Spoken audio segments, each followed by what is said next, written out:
Hello, everybody. How are you guys doing on today? I am super duper excited because guess what, guys? She's back. Author Suzanne Kelman is hanging out with us with the next book in her series. It is the Bookseller of Paris, guys. It is hot off the press.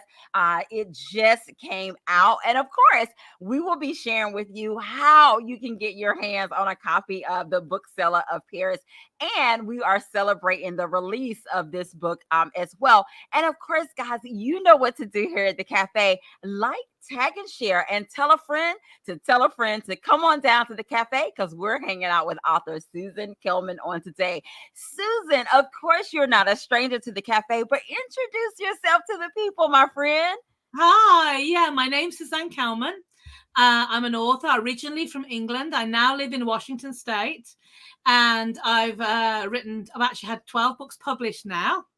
And right now I'm working on my Paris Sisters series, which is, we've got the second book out in that series. And right now I'm actually writing the third book, but the second book came out yesterday. So very exciting. I really enjoyed writing this book. So hi there, Mira. I love that. I love that, guys. Thank you so much for joining us as well. Now, you mentioned that this is book 2 in the Paris Sisters series or what have you. Can you share with those individuals that, like, say, for example, if they're just stumbling upon this series with the Bookseller of Paris, can you share with us what inspired this series? Okay, well, I really wanted to write, when you're writing historical fiction, you always have to have, well, I do a lot of research and to make sure I get as correct as I can. And there's two things. I wanted to stay in one place for research so you could really embrace that culture and really understand what that was like during wartime. And it was so funny. This is a little story. I think I told this last time, but during COVID, when it was going on, it was a very strange time. And I remember we were all just kind of trying to figure it out. And I put on my iPad, and there was this guy in Italy singing in Italian, and all the people in the street from their balconies were all singing. And it was this beautiful song about, we're all together in the darkness. And I remember thinking, it's amazing how when we're in the darkest place, that art, work, like literature, music, dance, whatever it is what really feeds our soul. And it was kind of that moment that I went, oh my gosh, I wonder what it was like during World War II. Was it the same? And so I wanted to sort of explore that. And when I started looking into what people were using and what was going on culturally in these cities as they were trying to combat, being, under occupation, I was just really, really inspired by the stories. And so I thought I wanted to write the series and like take a piece, art with each member of each of the sisters. Yeah. There's actually 5 sisters in the story, and have them tell the story from that kind of point of view, but keep them as a family. So as people read the book, you have that interlinking between the sisters, and it just brought it all together beautifully to have it be one family set in Paris. So I love that. And I'm glad that you mentioned that because, guys, if you read book 1 in this series, which was The Last Day in Paris, check out that cover. It was more dealing with like the art pieces and the artists. And then this one deals with like books and stuff like that. So that's really neat that you pulled that side of the arts for that as well. Now I want to know, and we're going to talk about these covers too, because you have some amazing covers for the series. But when you was inspired to write this series, did you know, right offhand, like which parts of the arts that you were going to deal with? And specifically, when you started to break it down, like which sister was going to go where? Right. Not right at the beginning, but I knew that's where I wanted to go. So I sat down with my publisher at the time, my editor at the time, and we sat on the Thames. We had a lovely meal. It was really lovely. And I kind of pictured the story, and we sat there. And even at that beginning process, we started going, oh, it'd be really good to have, somebody in music, somebody in, a books, somebody. And so I said, let me go and do some research and find, because I love to attach real stories. I get inspired by a real story. Oh, So that kind of really led me into where the areas that I cover. And obviously in the second book, we're talking about how literature was saved, how people saved the written word. yeah, Yeah. yeah. And it's so interesting, guys. If you have started this series, or if you know anything about historical fiction and those that are set up in that World War II era, all of that good stuff as well. It's amazing how for them it was so important to save this legacy and this history, Mhm. otherwise may have been lost by what was going on, because a lot of this stuff was being, it was being stolen and then being resold, and then some of it was being destroyed or what have you. So for them to kind of step in and to save these particular pieces, it was almost like they was like, if this information is lost, this is a part of history that will be lost as well. So these women who often put their lives on the line was doing it to help save, and those who was a part of the resistance and things of that nature. It was like they was doing it to kind of help preserve that legacy and that history or what have you. I don't know if you got that when when you was doing your research or what have you, that wow, these Absolutely. women were literally putting their life onto line But to kind of help. it's hard for us now in a culture where, we have so many ways of recording our lives, to think Right. books were all you had. Books, people's stories, newspapers, that's all there was. There was no internet, there was no Right. there was film was in its infancy. So, Hitler wanted to destroy the whole Jewish nation and its history. That's Yeah. really important to him. That's why we saw the Crystal Nacht, where he burnt all the books in Yeah. Berlin and all the universities. It was because he wanted to destroy that whole culture. And so can you imagine being in a place now where somebody wants to destroy the internet, and everywhere you go, they were destroying the internet, and you would think, oh my gosh, that's gone, Facebook's gone, whatever it is, And I just think that you can see the passion that they were driven by, that these people were driven by, to go out and say, we're going to save as much of this as we can. As we can. Yeah. Yeah, exactly. So that really drove my story, and it drove the people that were doing this. So Wow. Wow. Well, guys, if you are just joining us, author Suzanne Kelman is back. If you guys remember, she was with us for the last day in Paris. This is book 2 in the Paris Sister series. It is the Bookseller of Paris. Okay, now, Suzanne, we got to talk about this cover. You have some amazing covers for this particular series. Tell us about this cover and when you saw it and knew that this would be the final cover for book 2 in the series. What was that like for you to see it? Well, it's always nerve-wracking because I don't have a lot of choice over my cover, but I really trust my team. They're incredible. And I was nervous, but when I saw it, I kind of burst into tears because it was everything I wanted it to be. I love the fact they put a woman on the front, that it's not just, some ambiguous kind of looking cover, that it really is. We know who this is about. And it's what is crazy to me is when I was writing the story, obviously it was a long time before I saw the cover, she looked like this. And so when they got the cover, I was like, "Oh my gosh, that's Madeline!" I can't. That's it. That's Madeline. She was. Okay.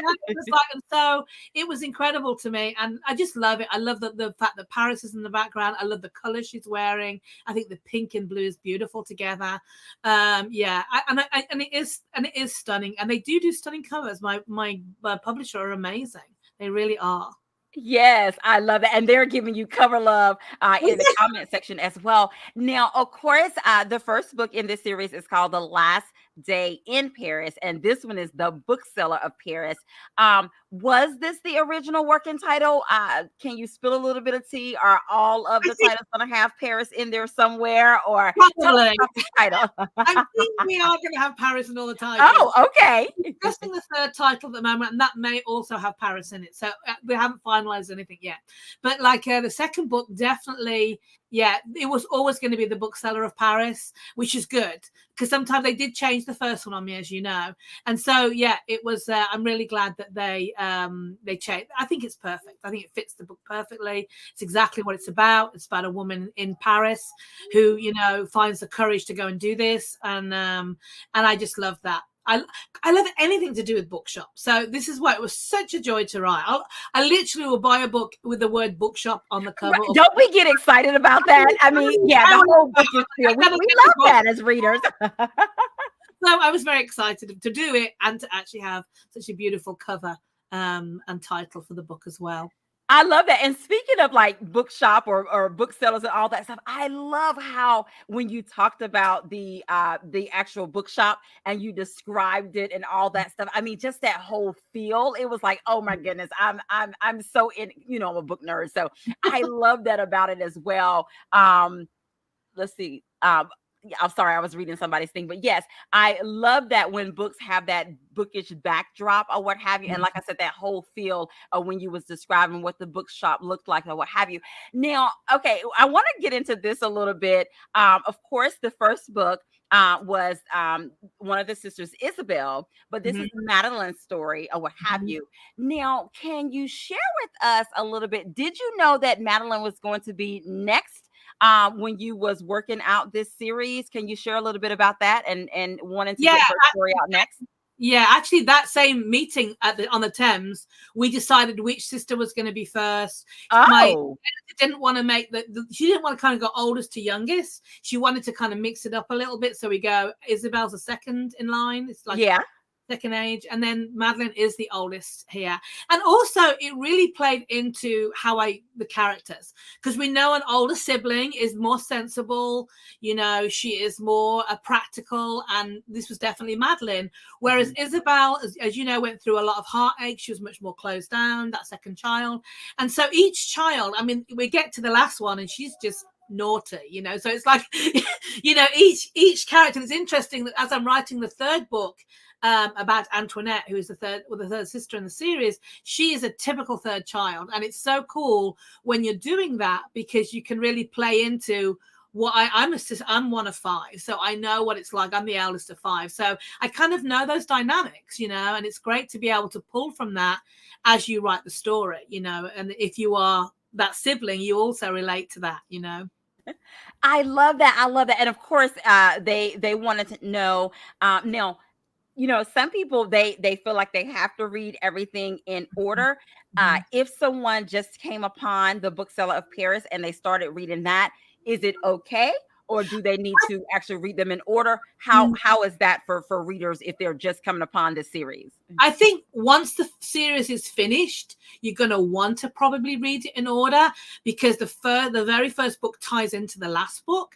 But right now, they can be standalones. Like there will be things that will come up in there that have obviously been that I hint at in the first book, and also things like some of the characters, as you know, were echoed in the second book.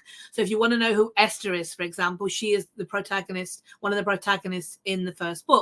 So there is echoes of that, but I always try and make each book a standalone. I don't want people to feel forced to have to read every book, you know, if they don't want to. And I always want to make the reader have a really good experience. So that's most important to me than having to do that. But I think that it's exciting. The whole series is kind of plotted out a little bit in my mind, and I'm really excited to have the whole series out so people will have that experience. They'll be able to go from that very first book and go, what's going to happen all the way through to, oh my gosh, there's the last book. And so in each of the books, I think I told you this last time, I can't remember if I said this, but in each of the books, we in the Orphans of Paris, in the Paris Orphans, in fact, that's behind me here. That's a free novella if anybody wants to just try my books out. You meet a set of 5 orphans, and each of those orphans' story are in each of the books, but they are the adults, they're in the contemporary story. So the older people, they're in their 60s, 70s, and so once you've got to know all of them as children, you'll meet them all in the last book, where they will all be children in that last book, if the series continues as it is in my mind. But yeah, so that's the plan. So I think if that happens, you are going to want to read the whole series. I hope, anyway. Wow. Well, thank you for sharing that and sharing the behind the scene of how the series is spread Yeah. out and how it is written as well. And we did have a question. They wanted to know, are you able to share with us how many books are going to be in this series total? Or, Yeah, the six altogether, including the novella. So okay. the novella is a short story, but yeah, there'll be every one of the sisters. So five more. There's five books altogether. Well, each of the sisters' lives, and then oh, is that me? No, you're still here. What was that? Oh, I think something. Sorry, I think something clicked on. Sorry about that. Okay. I got a round of applause. Okay, now I got to find you again. Sorry, I just lost my camera thing. That's okay. And Keep guys, while talking. she is locating that, if you're just joining us, we're hanging out with author Suzanne Kelman on today, guys. It is the second book in the series, The Bookseller of Paris. And this series is the Paris Sister series.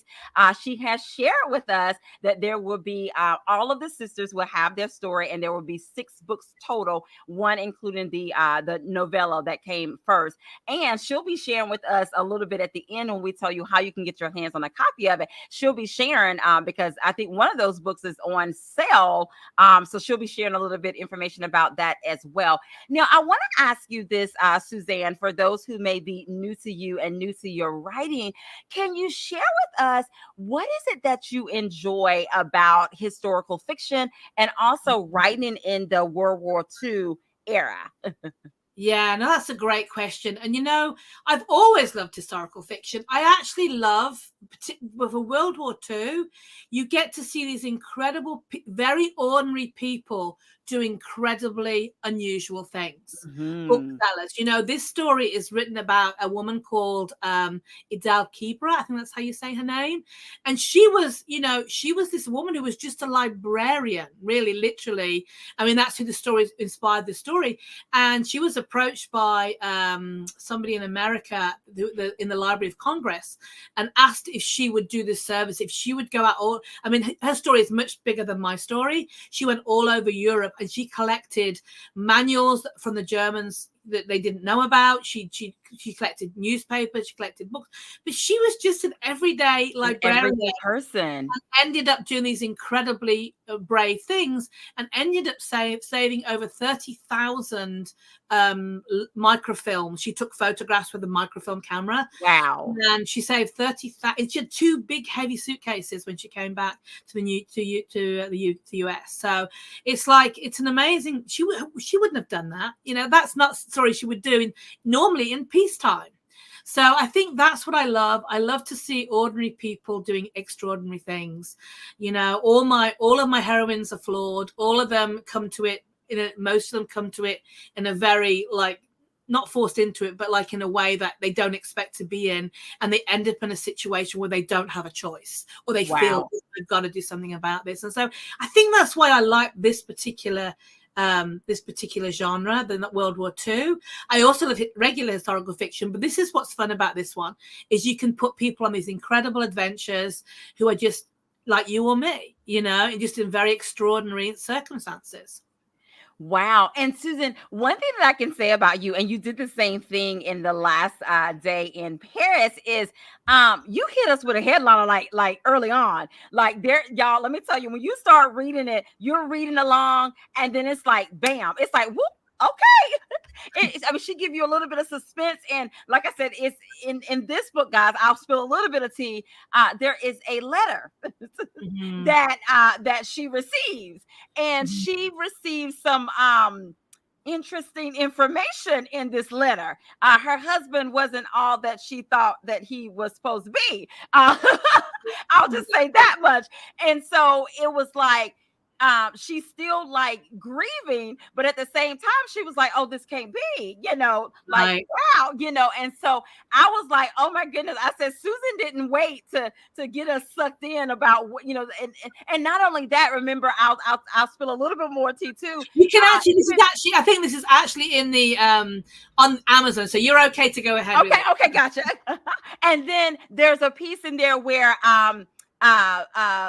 Olivia goes to this auction and she finds this picture. All I'm gonna say, guys, is she finds this picture and she sees this picture and she's like, Oh my goodness. This is my great grandmother, or I think it was Mhm. great grandmother, and I'm gonna Great. leave it at that. So I was like, oh my goodness. I said Susan didn't waste any time with the pacing of pulling us in, of finding out what's gonna happen next. So I really enjoyed that about it, that it was kind of fast paced, or what have you too. So for you, Susan, and bringing the story of Madeline with the bookseller of Paris, what did you enjoy about bringing her story to life as one of Oh, the sisters? exactly what you just said. Being able to describe a bookshop in Paris during the 1940s was like the joy of my life as Oh, a wow. like I did research. I looked at what was out there right at the time. There was the Shakespeare in Paris store. I don't know if you know, that's quite famous.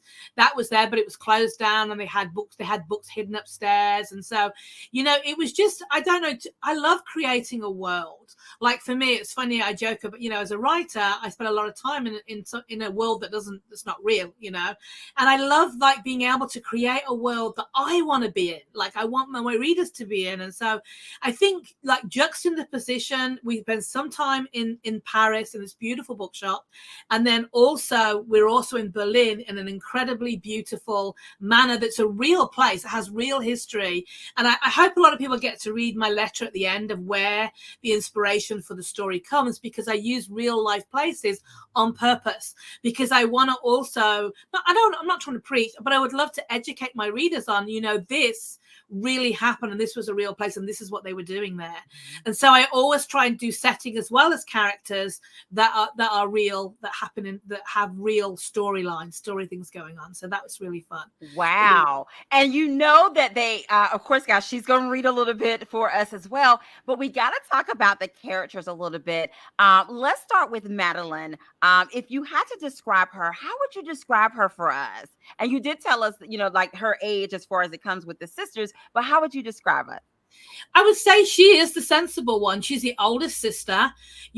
She is, I wouldn't say she was fragile, like Isabel's fragile. She's much more solid, but she's grieving. She's going Yeah. through the death of her husband. She was madly in love with him. They were very close. There's lots of moments in the story where she flashes back to when they were together in that Yeah. bookshop and how special it was. And she has kind of created this bookshop as her sanctuary, as her anchor.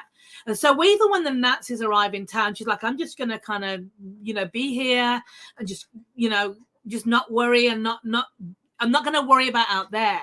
But as you said, she gets a letter through the post from Germany, written to her husband, who has been dead for 2 years. And when Right.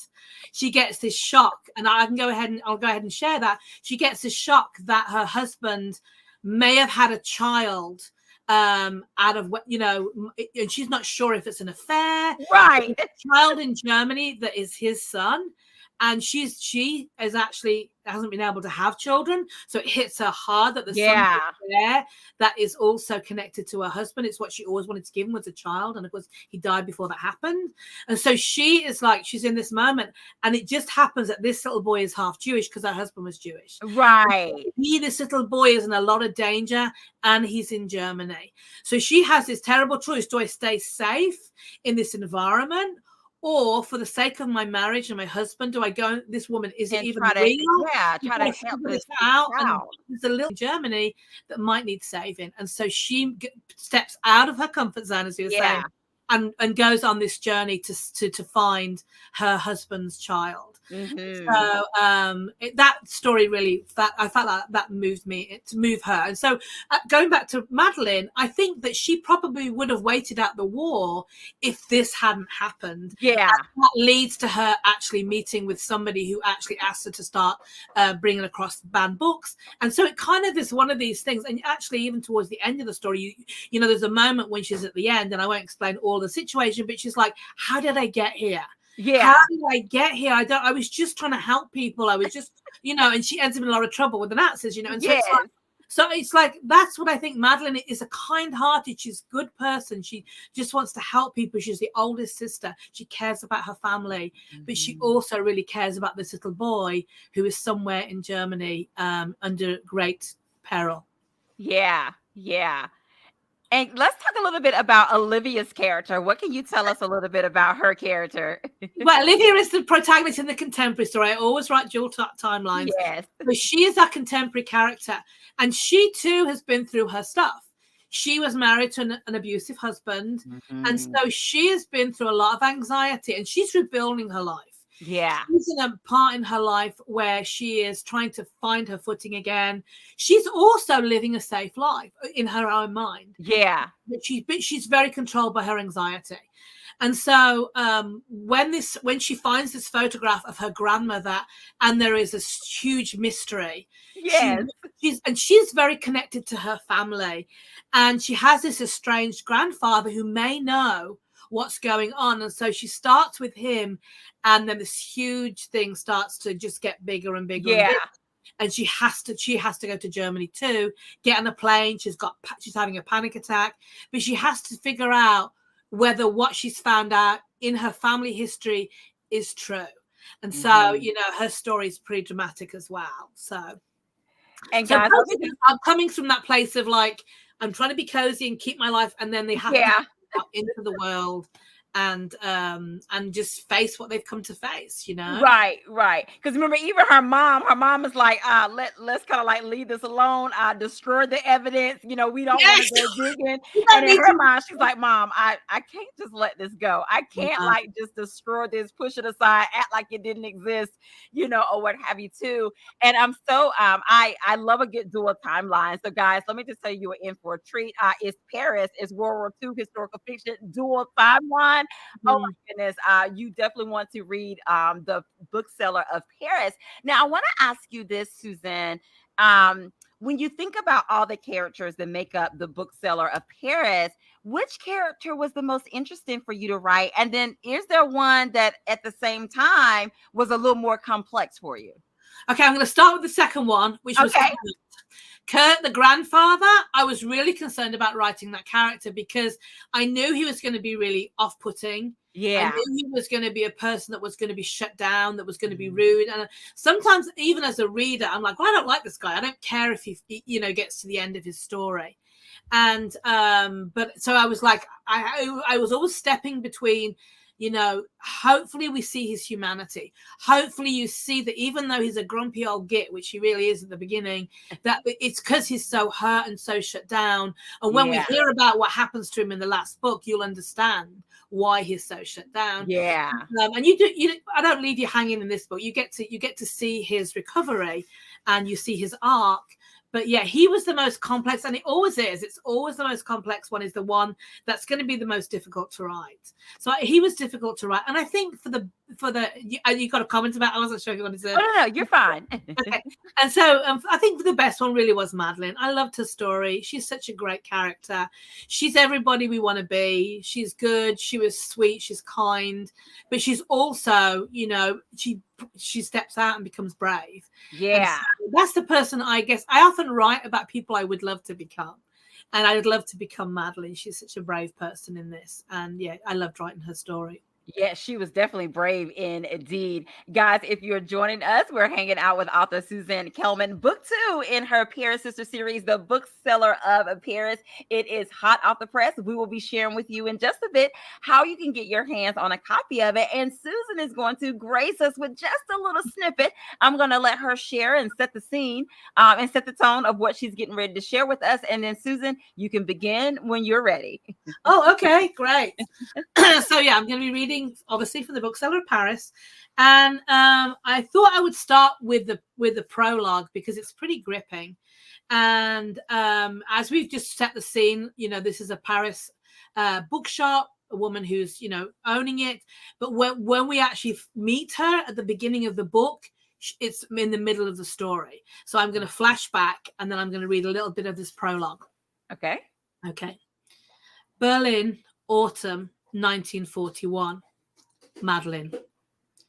She gasped awake in a panic, her body rigid with fear as she fought to free herself from the oppression, weighty darkness.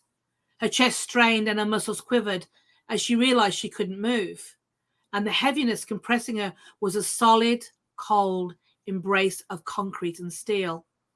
Her mind moved through a weighted fog. consciousness returning to her slowly as a relentless mechanical wail pierced her entire body, triggering a sense of familiar dread, making her pulse race with terror. With a sudden jolt of recognition, she realized what it was: an air raid siren. She had been caught in a bomb blast. Panicking, she struggled to pry her eyes open, but salty tears mixed with the sting of dust that had also clogged her throat as heat and acrid smoke burnt her lungs. Terror engulfed her as a new reality seeped in. She remembered nothing before this moment, not where she was or even her own name. As she rapidly blinked her eyes, her vision began to clear. But all her surroundings were a maelstrom of unfamiliarity, and a nameless terror filled her body with ice. Desperately, she clawed at the blankness, seeking any clarity.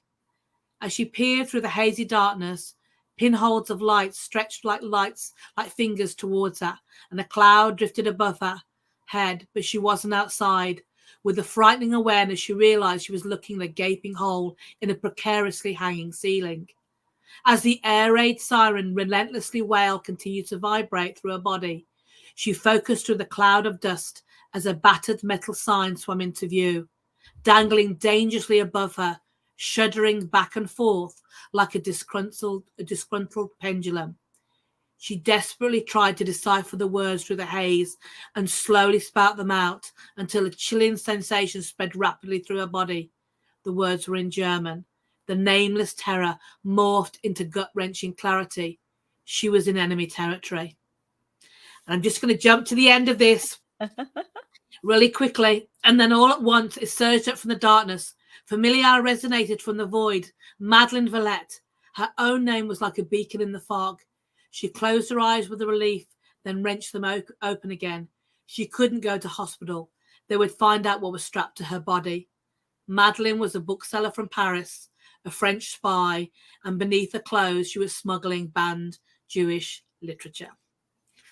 So, oh my goodness, guys. Okay. I told you there's a little bit of suspense. Well, if I didn't tell you, you know now there is some suspense. Yes, Tiffany, there is some suspense in there. And the way that she captures your attention, I told you guys, she does not waste time. She hits you with a headliner early on. That was the prologue, okay?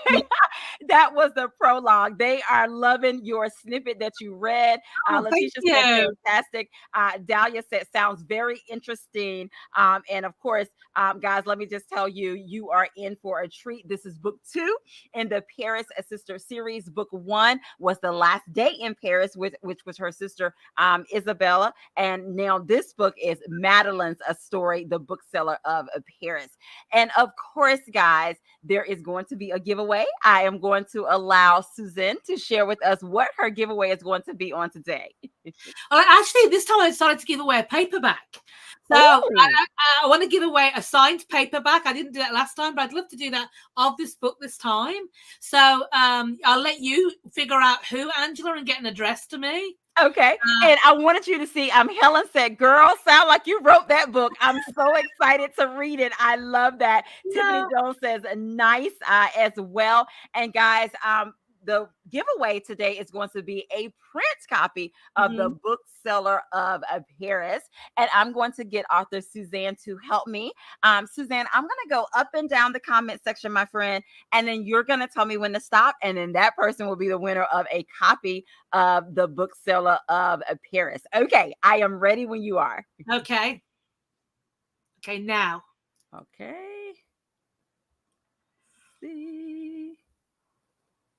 Letitia Ballard, you are the winner, my friend. You are the winner. If you will inbox me your information, I will get that to author Suzanne Kelman, and we will get you a copy of the Bookseller of Paris. Thank you so much, and congratulations to you. Thank you so much for joining us as well. Susan, oh my goodness, my friend, the time goes by so fast. I always enjoy you coming by. Thank you for sharing book 2 with us as well. But I want for you to answer this for us. What did you enjoy about writing the Bookseller of Paris? And why do you feel it's so important for these stories to get out? Like, for example, hers about the bookseller, her sister, it was about the art. Again, why do you feel that it's so important to get these stories out? And then what do you enjoy about this particular book as well? So Well, kind of a two-part question. no, it's great. And that's a really important question. And I feel like as this generation, the war generation, is dying off, we're left with so few of them. It's so important that we don't forget these stories. That's why I think there is actually a renaissance of them right now, of them coming back and making sure that we don't forget the lessons of the past. I can't believe that every time I write a book, it's relevant to the time that I'm in. It's like books are being banned today. It's no different than it was, all the way back then. And so I think it's really the lessons that we learn. If we can learn the lessons from the past, we can have a better future, because nothing changes. It's all out there, the same things. And so that's why I think it's really relevant not to forget these women. And I love to give voice to basically voiceless women during that time. Women didn't have a voice, and so I love to give some recognition to those. And I think that's really important, is to make sure that we don't forget that these are real people. These are based on real stories. And so I just think that that's so important. So that's kind of like my mission, is to find these little stories that nobody knows about, dig them up, and I fictionalize it. But my hope is that when you finish the book, you go, now, who is this woman? And you go look her up. And go do more research and find out more. Yeah. Tell me that's one of the things that I enjoy about historical fiction too, especially those ones that make you want to go and find more information and dig and research it on your own as well. So yeah. Yeah, that's really important. So I love that. And I love creating. The 1940s was a great era for music, for fashion, for everything. And so it's really fun to create a world in that world. And so that's really amazing. Yeah. Wow. I want to say one thing before I go. Yeah. Don't forget that this one, The Last Day in Paris, is actually on sale on for 99 cents on ebooks up until this Thursday. So for the next 2 days, if you want to get the first book, then you have to get it. It's only 99 cents right now. So go get it, And I'm glad that you shared that with us. So guys, if you haven't read The Last Day in Paris, it is actually on sale right now for 99 cents in the ebook format. So you definitely can grab that. And then of course, that leads us right into asking Susan, how can we get our hands on a copy of the second book in this series, The Bookseller of Paris? Right. Well, that's on Amazon. Yeah, on Amazon. It's Kindle Unlimited. So if you have a KU account, you can get that for free. And yeah, you can get it in paperback. It's an Audible, and it's also on an ebook format. So you can get all of that on Amazon. And if you can just go to, Google my name or Suzanne Kelman, or just put in The Bookseller of Paris, and that should pop right up for you. I love that. And guys, we will also put a link in the comment section as well. You heard it here. The Bookseller of Paris is available in all three formats, ebook, print, and audio, and also in KU. Kindle Unlimited is available there as well. And The Last Day in Paris is available in ebook for 99 cents for a limited time. So you want to go ahead and bid on that too. So thank you for sharing with us how we can get our hands on a copy. And of course, Susan, you have to share with us, how can we stay connected with you? Oh, of course. Yeah, you can go to my website, which is SuzanneKelmanAuthor.com. It's just my name with the word author. Or I'm on Facebook as Suzanne Kelman Author. So if you can remember Suzanne Kelman and author, you can normally find me, on a Google search. I'm up there. Facebook, Instagram, TikTok. I'm on them all. You'll find me out there somewhere. I love that. And Susan, is there a newsletter that they can sign up for on your website as well? Sign up for my newsletter. Thank you, Angela. That's perfect. Yeah, I need to put a link on my website. That's a really good point. I've just been changing that up. So I will, in the next week or so, I will be putting that on so you can get straight from my website to my newsletter. But actually, if you go to my Facebook account right now, I have which is Suzanne Kelman Author. I actually have a newsletter up there, and you can hit on that, and you could sign up there actually. So you can do that as well. I love that, guys. Definitely stay connected with author Suzanne Kelman. I definitely get you I give away a lot of freebies. I do. This week we did coloring pages of Paris. I like to give away lots to my readers. So I love that. I love that. And guys, of course, after you read it, definitely leave a review. I know that author Suzanne Kelman will be so appreciative of that as well. Tell a friend to tell a friend. Grab book one in the series as well. And of course, Suzanne, we want to allow you to have the last words of what you want to say to the people tonight. First of all, I want to thank you, Angela, for having me. This show is always really fun. You've got such a great energy about you, and I love being on your show. And I want to just say, go out and read. I think, it's so easy to not do that, to not, to put that aside. And yet I think that's so valuable, is to make sure that we read, that we take this information in, that we allow ourselves to have that experience, and go read whatever makes you happy tonight. Go read a book, go have fun with it. So yeah, I love that. Well, thank you so much, Suzanne, for joining us on today. Guys, that is our show. Make sure that you stay connected with Suzanne Kelman. Follow her on social media. Go to her website. Check out her backlist as well. Get a copy of the Bookseller of Paris. And of course, if you want to stay connected with me, you can subscribe to my YouTube channel, Angela Anderson's YouTube. You can follow me on social media. I'm on Instagram. I'm also on Facebook as Angela Anderson Presents. And I'm on TikTok as well. So feel free to follow me there. And as we always say, guys, here at the cafe, have an amazing day, because we're having an amazing day. And until next time, we'll see you later. Be sure to get a copy of the Bookseller of Paris. Bye. Bye. Thank you.